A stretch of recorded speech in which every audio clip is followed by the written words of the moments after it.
देखो, एक बंदे ने बात करी थी कि एसआईपी, इसने एसआईपी स्कैम बोला, एक्चुअली एसआईपी के बारे में बोलना चाहिए, एमएफ के बारे में बोलना चाहिए, जो कि आई थिंक उसका नाम जो संजय पटेल है, दूसरा बंदा, उसने क्लियर भी किया, ठीक है ना। तो आपको मैं बताता हूँ कि कैसे स्कैम करेगा अगर इसको करना होगा तो। वो कह रहे इसमें बास्केट है, इसमें ये है वो है, ठीक है ना। वो पता है कैसे स्कैम करेगा, जब मार्केट जाएगी 5% ऊपर जाएगी, ठीक है, या 20% जाएगी, तो जो म्यूचुअल फंड है वो लेट से 10% जाएगा ऊपर, ठीक है, वो बोल रहा है ना सारी बात। लेकिन जब मार्केट 20% नीचे गिरेगी, पहले तो ये इतने स्मार्ट लोग हैं, जब मार्केट नीचे गिरे तो इनको नहीं नीचे गिरना चाहिए था। बास्केट का मतलब ये है ना, उन्होंने रिस्क कम किया हुआ है। पर चलिए मान लेते हैं कि ये नीचे गिरा, मार्केट सारी जनरल की है, तो ये कई बार आपको बोलेंगे देखो मार्केट के 20% पर म्यूचुअल फंड गया 10%, म्यूचुअल 10% से कम नीचे जाना चाहिए, 9% जाना चाहिए।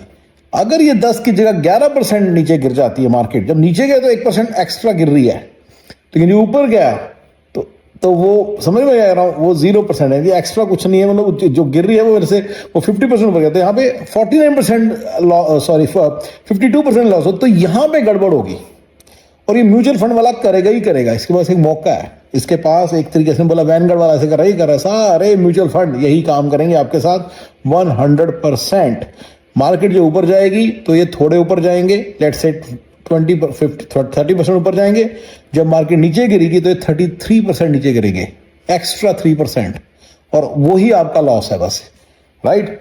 अगर कहते हैं ना मोर रिस्क मोर प्रॉफिट, राइट, आपने क्योंकि रिस्क बड़ा कम लिया है तो आपका धीरे धीरे लॉस होगा, मोर रिस्क मोर लॉस, राइट। तो धीरे धीरे लॉस होगा, ये आपको समझो इस बात को। म्यूचुअल फंड ऐसे काम करता है। दूसरी चीज जिस तरह से स्कैम करते हैं ये लोग ना, ट्रेडिंग, जैसे मान लो ने 50 कंपनीज की बास्केट बना ली, तो उनमें से 48 कंपनीज तो शायद ऐसी होंगी या 45 कंपनीज ऐसी होंगी जो बड़ी तगड़ी होंगी, 5 कंपनीज इनकी चहेती, इन्होंने पैसे लेके उसको अंदर डाला होगा, उस बास्केट में डाला होगा। यस, ये ऐसे करते हैं, यस। और वो कंपनीज का गोल रहता है कि किसी म्यूचुअल फंड में ऐड हो जाए ताकि हमारे को कोई खरीदे भी, ऐसे भी होता है, ठीक है ना। ये तीसरी चीज बताइए, कंपनियां भी इस तरह से सोचती है कि हम किस तरह से म्यूचुअल फंड में ऐड हो जाएं, तो मुझे बताओ कि ये क्यों नहीं करेंगे, पैसे लेके उन लोगों कंपनीज को क्यों नहीं डालेंगे। इवन बड़ी कंपनी भी को कह सकती है कि पैसे लो और हमारे को म्यूचुअल फंड में डालो।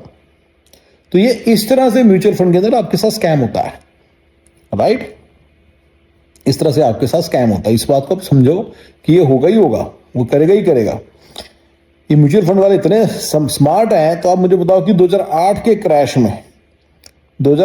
क्रैश में म्यूचुअल फंड में जिन्होंने पैसे डाले थे उनको मार्जिन कॉल कैसे आ सकती है, ये बात आप समझो। उनको मार्जिन कॉल आई थी, यानी कि उन्होंने जितने पैसे बंदे डाले थे उससे ज्यादा लूज कर गए थे वो म्यूचुअल फंड वाले भी। ये कैसे हो गया, इतने कैसे वो लल्लू हैं कि मतलब सारे पैसे लूज कर गए आपके, फिर आप ही ना कर लेते। अब आप कहोगे कि यार वो तो 16 साल पुरानी बात है, मैं आपको बड़ी इंटरेस्टिंग बात बताना चाहूंगा, या इस बात को प्लीज मत समझिए। अगर एक बंदा 25 मतलब मैं कैसे, हाँ, एक बंदा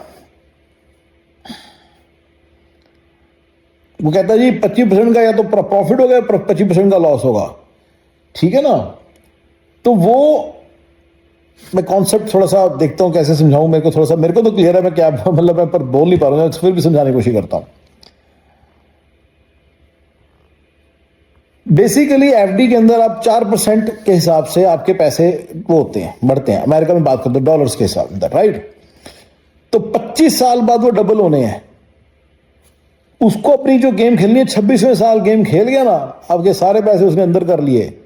तो यू अंडरस्टैंड, थोड़ा सा समझ आ रहा है क्या कहना चाहिए। 26वें साल में से कर लिया, जो स्लोली आपको दे रहा है, तो स्लोली ले भी सकता है ना, तो या बहुत सारे टाइम के बाद भी ले सकता है। यानी कि वो आपको दे रहा है 4%, फिर अगले साल और 4% देता है, फिर अगले साल और 4% दे देता है। अब जितना भी मतलब लगा लो, 25 साल लगा लो, 20 साल कंपाउंडिंग का मैंने यहाँ पे हिसाब तो नहीं किया, पर बड़े तौर पर बताते हो 20-25 साल में डबल हो जाएंगे, राइट।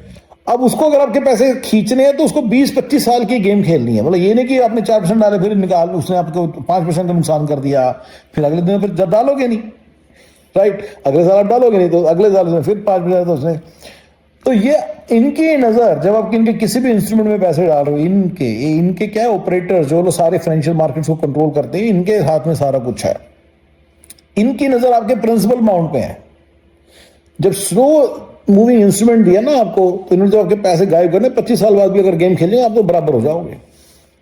अगर आपको इन्होंने कोई इंस्ट्रूमेंट दिया जो 4 साल में डबल होते, नहीं 25-25% की रिटर्न है, तो फिर क्या होगा? फिर ये होगा कि इनको गेम जो खेलनी है 4 साल, 2 साल, 3 साल ऐसे स्केल पे खेलनी है। लेकिन जब इन्होंने आपको दिए 4-4%, 2-2%, 3-3% दिए, तो 50 साल में इनको एक बार गेम खेलनी है, तो एक बार आपकी एफडी खराब होगी होगी। ये आपकी एफडी आपसे मार लेंगे। समझ में नहीं क्या बोला? सिलिकॉन वैली बैंक में हुआ था ना, जितने लोगों ने एफडी बनाई थी वहां पे सब उनकी मर गई थी, राइट? हुआ था ना। अच्छा, एक और बात समझिए, 50 में से एक बैंक होगा हर साल, ये भी एक वही प्रोबेबिलिटी बता रहा है। फिर आपका भी 50 आपका भी बैंक का नंबर आएगा। किसी ने सोचा था पंजाब नेशनल बैंक के अंदर इश्यूज आएंगे, किसी ने सोचा था ये अपना यस बैंक में इश्यूज आएंगे, आए ना। मैं कभी इंडिया एग्जाम्पल, कभी अमेरिका, मेरा कॉन्सेप्ट समझिए, क्योंकि कॉन्सेप्ट बड़ा इंपॉर्टेंट है। तो म्यूचुअल फंड जो आपको दे ही 10-15% करके रहा है, तो इसको गेम खेलनी है 10 साल में एक बार। 16 साल में अगर एक बार वो गेम खेल गया आपके साथ, तो ठीक ठाक उसने अपना बना लिया, कर लिया, उसने अपना पूरा सिस्टम बना रखा है, वो एक झटके में सारे पैसे ले जाएगा। तो ये आपको मेरा कॉन्सेप्ट आई हो, आपको समझ में आया और मेरे को पता चला हो। इनकी नजर आपके, देखिए इन जनरल, एक और मैं कॉन्सेप्ट बताता हूं। आपका प्रिंसिपल है से $100। अब हैदराबाद में कभी एक बात सुनी थी कि हैदराबाद में क्या होता है कि आपके $100 है ना, तो आपके वो अगले साल उसकी रियल एस्टेट आपने लेते हो, मतलब लाख रुपए की रियल एस्टेट लेते हो, 10 लाख की रियल एस्टेट लेते हो, तो क्या होता है अगले साल आपका जो इंटरेस्ट के साथ बनना था 10,80,000, अगले साल बनना था वट इतना, तो 10 साल बाद आते हैं वो कहते हैं तो अपना असल ले ले और ब्याज भी ले ले, लेकिन जो उसके ऊपर बना है, मान लो रियल एस्टेट बन गई 50 लाख की, तो कहते हैं वो सारा हम रख लेंगे। ऐसे गुंडे ऐसे करते हैं हैदराबाद में, बहुत जगह ऐसे गुंडे करते हैं। कई बार गुंडे ऐसे करते हैं तो अपना 10 लाख ले ले, तू यहां से चला जा, हम बाकी सारा हमारा है, आपका इंटरेस्ट भी खा गए वो। लेकिन ये जो फाइनेंशियल इंस्ट्रूमेंट, फाइनेंशियल ऑपरेटर्स हैं, इनकी नजर पहले आपका प्रिंसिपल, फिर इंटरेस्ट, फिर extra gain, right? Extra gain पे नहीं है सिर्फ इनकी नजर, इनकी नजर सिर्फ आपके इंटरेस्ट पे भी नहीं है। इन मैनी केसेस इनकी इंटरेस्ट आपके प्रिंसिपल पे है। ये आपका प्रिंसिपल खाना चाहते हैं। आपको जो देना प्रिंसिपल प्लस 20%, फिर अगले साल फिर 20%, के पूरा दिमाग लगा रखे कि बंदे पैसे कब निकालेंगे कि नहीं निकालेंगे, राइट? 50 बैंकों में से 2 में से निकालेंगे, या 10 बैंकों में से 4 में से 3 में से निकालेंगे, बाकी में से नहीं निकालेंगे। ना पूरा दिमाग लगा रखा है, दे वर्क ऑन डेटा, और ये डेटा से निकाल के पूरा इनके पास हिसाब का होता है, और ये आपके सारे पैसे खींच लेंगे एक दिन प्रिंसिपल के साथ। प्रिंसिपल पे ही नजर है इनकी, प्रिंसिपल पे ही नजर है। एक स्टॉक मार्केट वाला कहता है यार 4-4% तो रिटर्न दे दूं बंदों को, बाकी सारे पैसे खा लूं, क्या है, क्या बड़ी बात है 4%? वो नहीं, पर क्योंकि आपने मोर रिस्की गेम में डाला था, तो अब आपको मोर लॉस भी कराएगा वो। मोर रिस्क मोर प्रॉफिट बोलते हैं ना, मैं बोलता हूँ मोर रिस्क मोर लॉस, दोनों चीज याद रखो। तो क्लियर बात थी, लेकिन आपने ध्यान ही नहीं दिया। मोर रिस्क मोर लॉस, तो आपका मोर लॉस तो तभी होगा ना जो फिर वो 100 रुपए के अंदर से आपके 75 रुपए वापस करेगा, या 100 रुपए में से 50 रुपए वापस करेगा। इनकी नजर आपके प्रिंसिपल पे है। सारी गेम इस तरह से बनाई गई है कि आप अपना प्रिंसिपल लूज करके निकले। बहुत कम पैसे हैं जो स्टॉक मार्केट में से पैसा कमा के बाहर निकल जाएंगे जब मौका आएगा, बाकी सब अंडर ही बैठे रहेंगे। जब मार्केट नीचे गिरेगी उसके साथ ही गिरेंगे। और आई एम टेलिंग यू, ये मोर रिस्क मोर लॉस की गेम थी, शुरू से ही आपको बताया गया था। आज आप मोर रिस्क मोर प्रॉफिट पे बैठे हुए, आपने कोई बड़ा रिस्क लिया, बड़े प्रॉफिट बैठे हुए, क्योंकि बाय वर्क ऑफ इट आप एग्जिट मार जाओ स्टॉक मार्केट से। अक्टूबर 20, 2024 है, अभी भी टाइम है, स्टॉक मार्केट से एग्जिट मार जाओ। ये विंडफॉल मनी मिली आपको, ये आपकी पुश्ते नहा सकती हैं, कईयों की 10-10, 15-15 करोड़ बना चुके हैं, 4-4, 5-5 करोड़ बना चुके हैं। इसमें से निकल जाओ, इस मार्केट को छोड़ दो। इसमें तब एंट्री करना जो 30-40% दोबारा गिर जाएगी। तब तक आराम से वेट करो, इसको निकल जाओ, एग्जिट करो। और आपका थोड़ा सा कैपिटल गेन्स टैक्स लगेगा, जो अमेरिका में जो लगता है सो दे दो, इंडिया में जो लगता है सो दे दो। अमेरिका में कैपिटल गेन्स टैक्स के बारे में मैंने चैट जीपीटी से पूछा था, मैं आपसे उसके बारे में बात बता देता हूं जो आपके काम आ सकती है।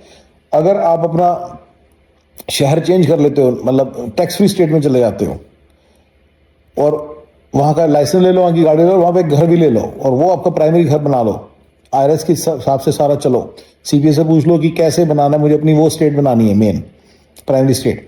आई थिंक जो मैंने चैट में पूछा, कहते हैं विद इन अ मंथ अगर आप भेजते हो, मंथ भी क्या 2 दिन के अंदर ही भेजते हो, चैट में बोला था आप चेक कर लेना, सीपीए से पूछ लेना, तो आपकी स्टेट नेवाडा मानी जाएगी, आपकी स्टेट वो मानी जाएगी फ्लोरिडा। जो भी आपकी टैक्स फ्री स्टेट पकड़ लो जहाँ पे कैपिटल गेंस टैक्स जीरो है, तो आपका कैपिटल गेंस टैक्स बच जाएगा। ये मैंने आपको एक हिंट भी दे दिया। लेकिन ये अमेरिका की बात है, इंडिया में तो आपको पता है long term capital gains I think 12%, 12.5% कर दिया ना, तो वो बस दे दो आप चुपचाप और निकलो, ठीक है ना, तो ही आप ठीक हो। जब आपने मोर रिस्क मोर प्रॉफिट हुआ, तो प्लीज रिमेंबर, आपने कहीं ना कहीं आप लकी रहे, आपका नंबर, आपके पास पैसा बन गया, आपके 4, 5, 10, 15, 20 गुना हो गया। आप please remember to begin with it was a more profit more risk more loss more profit game, और ये मोर रिस्क मोर प्रॉफिट हो चुका है आपका। तो अब आप इसमें से निकल जाओ, नहीं तो आप मोर रिस्क मोर लॉस वाला साइकिल स्टार्ट होने वाला है, ठीक है। मैं आपको साफ वार्निंग दे रहा हूं, अक्टूबर 2024 है, निकल जाओ बस इसमें से। Alright guys, thank you.